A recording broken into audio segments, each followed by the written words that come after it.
Thank you, Judge Davis, for those powerful remarks and for your continued leadership here in Michigan. Hello, everyone. My name is Shannon Lucas, and I'm the Executive Director at the Michigan Advocacy Program.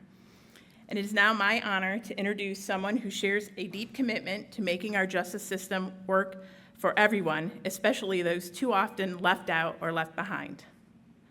Beth Clement is the president and CEO of the National Center for State Courts, where she leads the nation-wide efforts to support and strengthen state courts in their mission to deliver fair, accessible, and effective justice.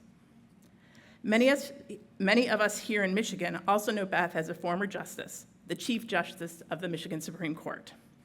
During her time on the bench, she was a strong and steady voice for transparency, innovation, and ensuring that every person has a fair chance to be heard in court, regardless of income or circumstance. Beth is widely respected for her bipartisan approach, having been appointed to the Michigan Supreme Court by a Republican governor and earning broad support across party lines for her commitment to judicial independence and fairness. Beth brings to our forum today a rare combination of national perspective and deep local understanding. She knows the challenges our communities face, and she knows that civil legal aid is essential to meeting them. Please join me in welcoming Beth Clement.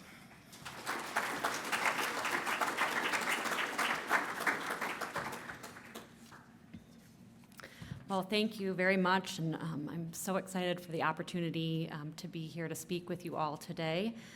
I want to begin by acknowledging the essential work each of you does. As advocates, attorneys, and champions for those whose voices often go unheard, you are on the front lines of justice in our communities. It is an honor to stand alongside you. I come to you with a deep sense of responsibility and a clear understanding that we are living through a defining moment for our justice system.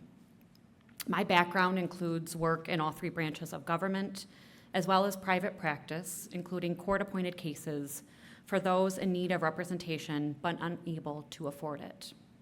What you may not know, and why I am so excited to join you today for this important conversation, is that my first legal experience was as an extern in law school at Legal Aid. It was this experience that opened my eyes to the inequity in our justice system and the incredible need of so many at often the most difficult and challenging time in their life.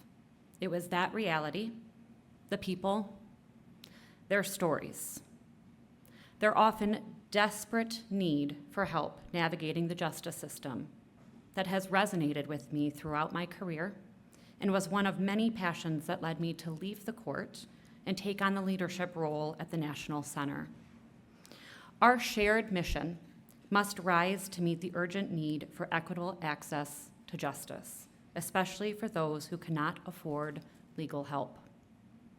For millions of Americans, justice isn't just delayed, it is entirely out of reach. Poverty and inequality continues to shape who gets a fair day in court. Families facing eviction, workers fighting for wages, survivors seeking protection, all too often navigate our courts without legal representation.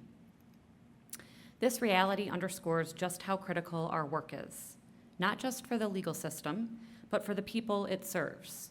We must be resolute in our purpose. My vision is rooted in a fundamental belief that courts must be a beacon of justice, accountability, and integrity, especially for those with the fewest resources and the greatest need. Access to justice is not a lofty ideal. It is a democratic mandate. Everyone, regardless of income, background, or circumstance, must be able to come to court and be heard. Yet we know that for too many, that remains out of reach, and that must change. We are also facing a crisis of public trust in our institutions. When people come to court without legal help, when systems feel opaque or indifferent, we risk eroding the foundation of the rule of law. We must help restore confidence in our judiciary, not only by being fair and impartial, but by being transparent, accessible, and responsive. This effort demands more than policy change. It requires cultural change. Courts must actively work to earn the public's trust by being independent, principled, and focused on serving people, not politics. Judicial independence is non-negotiable. Judges must be accountable to the Constitution and the law, not to political pressures or special interests. Undermining this principle harms the integrity of our entire system, and those with the least power are often the first to suffer. A strong judiciary also requires respect among co-equal branches of government. Courts play a stabilizing role in our democracy, especially in times of division. That mutual respect must be nurtured at all levels, federal, state, and local. Of course, our courts are not perfect, but I believe deeply in those who serve within them, individuals committed to fairness and justice. They deserve our support, our investment, and the tools they need to ensure everyone who enters a courtroom is treated with dignity and respect. As we look ahead, I want to clarify and clearly articulate my vision for our courts, and I'm happy to be here to share that with you today. And that is a judiciary that reflects the values and needs of the people it serves. One that is fair, independent, and worthy of public trust. One that does not turn away from inequity but confronts it.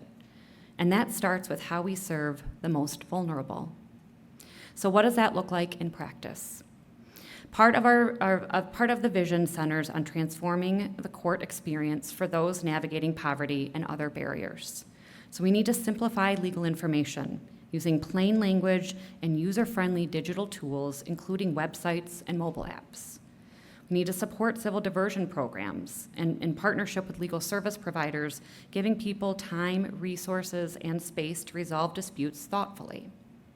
We need to maintain remote and hybrid options to remove transportation barriers and enable full participation in our justice system. We need to see continuous community feedback to improve services and ensure accountability. Continued support of legal service organizations is imperative, and we need to share the important and irreplaceable work that they do. And we need to embrace innovative approaches, and yes, I mean generative AI included in that, to help meet the needs of the public. This work is not easy, but it is essential, and I am proud to do it with conviction, urgency, and hope. A powerful example of innovation and action that comes from the National Center for State Courts Eviction Diversion Initiative. In cities like Grand Rapids and Lansing, courts are reimagining how to resolve housing disputes by embedding services directly into courthouses. In Grand Rapids, the eviction diversion team has organized job fairs, expedited rental assistance, and offered housing navigation services. In Lansing, the diversion facilitator has built a growing network of partners that provide tenants with financial counseling, job training, and even free computers and school supplies. These programs, developed in close collaboration with legal aid providers, demonstrate how courts can stabilize families in crisis and address the broader issues contributing to housing insecurity. They are national models for how courts can be agents of community support, not just arbiters of legal outcomes. To achieve this vision, our courts must remain strong and independent. When they are undermined by political pressure or partisan attacks, it is the most vulnerable who are hurt first. The rule of law only holds power if it protects everyone equally. I know the challenges that you all face: limited funding, heavy caseloads, and rising demand. But we also know the strength of partnership. That's why we at the National Center are committed to working alongside each and every one of you to expand access, elevate community-based solutions, and ensure the voices of those most affected are part of the conversation. Our courts must reflect the values of the people that they serve. That begins with recognizing access to justice as a moral imperative, one that strengthens our democracy, our communities, and our shared future. So as we move forward together, let us reaffirm our shared vision that justice should never depend on how much money you have, where you live, or who you know. Together, we can build a justice system that works for everyone. Thank you.